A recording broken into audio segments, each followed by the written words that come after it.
अस्सलामुअलैकुम रहमतुल्लाहि व बरकातुहू। नाज़रीन में एहतिशाम नज़ीर, उम्मीद है आप सब लोग खैर वाफ़ियत से होंगे। अल्लाह ताला आप सब लोगों को सदा शादो आबाद रखे, आमीन। आज 24 जुलाई 2025 बरोज़ जुमेरात है। दोस्तों, इस वीडियो में दो ख़बरों से आपको आगाह करेंगे। दोनों ही ख़बरें बहुत ख़ास हैं, वीडियो को मुकम्मल देखिएगा।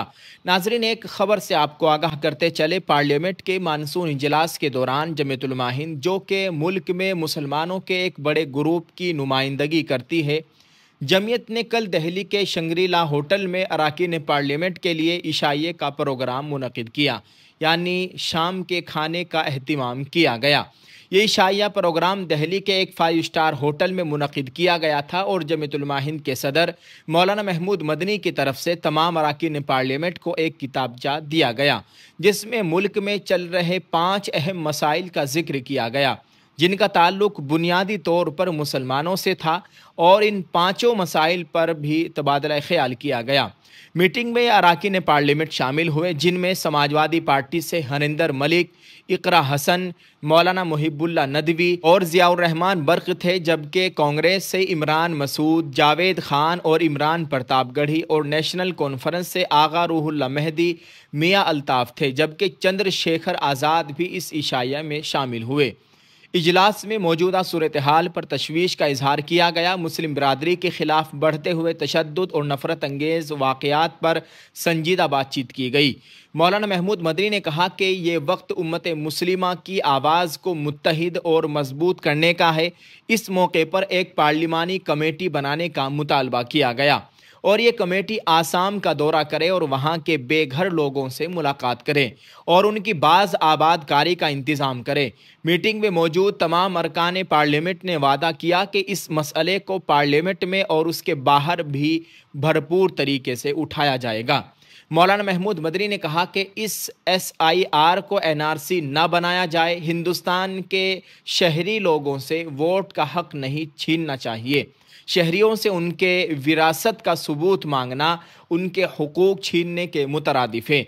मीटिंग में बताया गया कि हालिया दिनों में BJP रहनुमाओं ने बहुत ज़्यादा नफरत अंगेज़ तकारीर की है। इजलास में मुतालबा किया गया कि इस मामले पर सख्त कानून बनाया जाए और पुलिस भी उनके खिलाफ कार्रवाई नहीं करती। इन मुकदमात में 13% FIR दर्ज की गई। इजलास में मरदमशुमारी की हिमायत की गई। मौलाना मदनी ने कहा कि ये मुसलमानों की ज़रूरत है, क्योंकि मुसलमानों के बारे में कहा जाता है कि उनके मजहब में ज़ात पात के नाम पर कोई फ़र्क नहीं है, लेकिन सच ये है कि मुसलमानों में बहुत से तबके हैं, जैसे पसमानदा वगैरह, इनमें ज़ात पात की बुनियाद पर तफरीक की जाती है।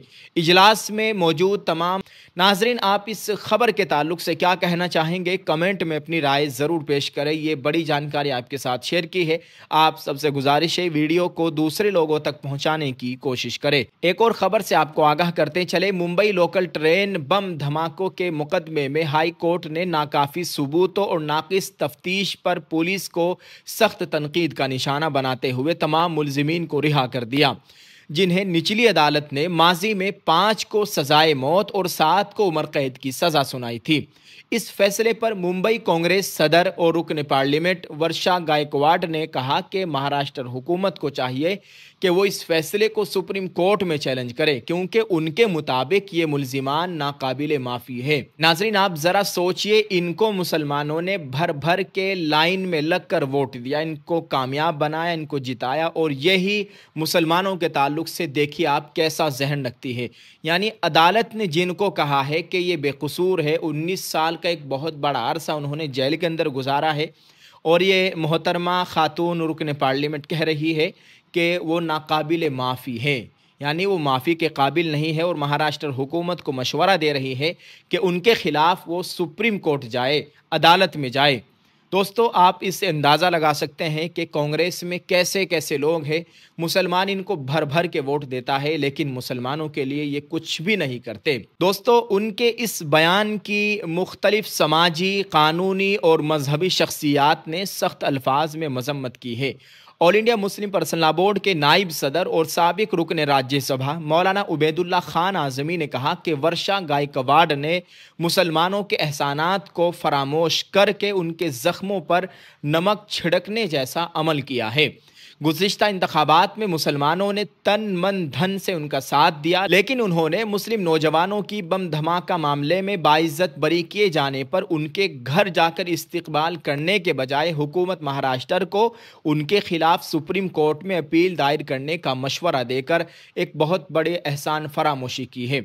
मौलाना उबैदुल्ला खान आज़मी ने मुसलमानों को मशवरा दिया कि वो इस ज़िम्न में आइन ने उन्हें जो हक दिया है उसका इस्तेमाल करते हुए वर्षा का घेराव करे और उनसे माफ़ी का मुतालबा करे। उन्होंने ये भी कहा कि मुसलमान अपना एहतिजाज दर्ज करवा कर कम अज़ कम अपनी नाराज़गी का एहसास दिलाएं और अपनी आस्तीन में पल रहे इस सांप को देखना चाहिए और इससे महफूज रहने की तदाबीर करनी चाहिए ताकि इन जैसे रवैयों की मजम्मत की जाए और होशियारी से सांप जैसे अनासिर को पहचाना जाए। नाज़रीन, साबिक रुकन पार्लियामेंट हसीन दिलवाई ने कहा कि वर्षा गायकवाड़ ने अदालती फैसले को पढ़े बगैर ऐसा इश्तियाल अंगेज़ बयान दिया है जिसकी भरपूर मजम्मत होनी चाहिए। उनके मुताबिक पुलिस ने 45,500 सफ़हात की चार्जशीट जमा कराई थी, लेकिन एक भी मजबूत सबूत पेश नहीं कर सकी जिससे इन नौजवानों की बेगुनाही साबित होती। उन्हें चाहिए था कि इन मजलूमों के 19 साला कैद की अजियत पर हमदर्दी जाहिर करती। इस्लाम जिमखाना के सदर एडवोकेट यूसुफ अब्राहानी ने कहा कि वर्षा गायकवाड़ ने बग़ैर अदालती फ़ैसले को समझे ऐसा बयान देकर मुस्लिम दुश्मनी का सबूत दिया है जिससे उनकी ज़ाफ़रानी जहनीत ज़ाहिर होती है। इश्तियाक खान अल अंसार फाउंडेशन ने कहा कि वर्षा का बयान आरएसएस के तर्जमान जैसा है और वो मुसलमानों के वोटों से जीत कर आई है। उन्हें अपने वोटर्स का लिहाज रखना चाहिए क्योंकि इन नौजवानों की बेगुनाही अदालत ने तस्लीम की है। इसलिए वर्षा को तो ये मुतालबा करना चाहिए था कि महाराष्ट्र सरकार इनके 19 साल का हिसाब दे, इन सब को मुआवजा दे। अकरम खान ने कहा कि वर्षा गायकवाड़ का हुकूमत को अपील का मशवरा देना दरअसल मुसलमानों के साथ धोखा है जिन्होंने इन पर भरोसा करके वोट दिया। मुसलमानों के वोट से जीत कर आने वाली कांग्रेस की रुकन पार्लियामेंट का मुस्लिम नौजवानों की बाइज्जत रिहाई होने के अदालती फैसले पर इस्तकबाल करने के बजाय हुकूमत को उनके खिलाफ अपील दायर करने का मशवरा दे रही है जो मुसलमानों के साथ धोखा है। मुफ्ती मंजर अशरफी चेयरमैन हज़रत अली एजुकेशनल ट्रस्ट ने कहा कि वर्षा वही ज़बान बोल रही है जो आरएसएस का खुफिया एजेंडा है और कांग्रेस आला क़यादत को फौरी तौर पर उनके खिलाफ कार्रवाई करते हुए उन्हें उनके ओहदों से बरतरफ करना चाहिए। उन्होंने सवाल किया कि अदालत ने तमाम सबूत और शवाहिद की बुनियाद पर अगर 19 साल बाद बेकसूर मुस्लिम नौजवानों को रिहा किया है तो वर्षा गायकवाड़ के पेट में दर्द क्यों हो रहा है। हम कांग्रेस आला कमान से मुतालबा करते हैं कि वो रुकन पार्लियामेंट वर्षा गायकवाड़ के खिलाफ कार्रवाई करे और उन्हें उनके ओहदे से हटाया जाए। दोस्तों, स्क्रीन पर आप ये तस्वीर देख सकते हैं, ये वही खातून रुकन पार्लियामेंट है वर्षा गायकवाड़ जिन्होंने महाराष्ट्र हुकूमत से मुतालबा किया है कि वो जिनको रिहा किया गया है इनके खिलाफ सुप्रीम कोर्ट जाएं। अल्लाह ताला ऐसे लोगों से हम सब की मुकम्मल हिफाजत फरमाए। आप इस ताल्लुक से नाजरीन क्या कहना चाहेंगे, कमेंट में अपनी राय ज़रूर पेश करें और इस वीडियो को दूसरे लोगों के साथ शेयर करने की कोशिश करें। दुआ है अल्लाह ताला हमारे मुल्क में अमन व अमान की सूरत हाल पैदा फरमाए। इस तरह के आस्तीनों के सांपों से हम सब मुसलमानों की हर तरीके से मुकम्मल हिफाजत फरमाए, आमीन। आप इस वीडियो को शेयर करते जाएं, कमेंट में एक प्यारा सा दुआया जुमला ज़रूर लिखिएगा। जज़ाकल्लाह। अस्सलामु अलैकुम व रहमतुल्लाहि व बरकातुहू।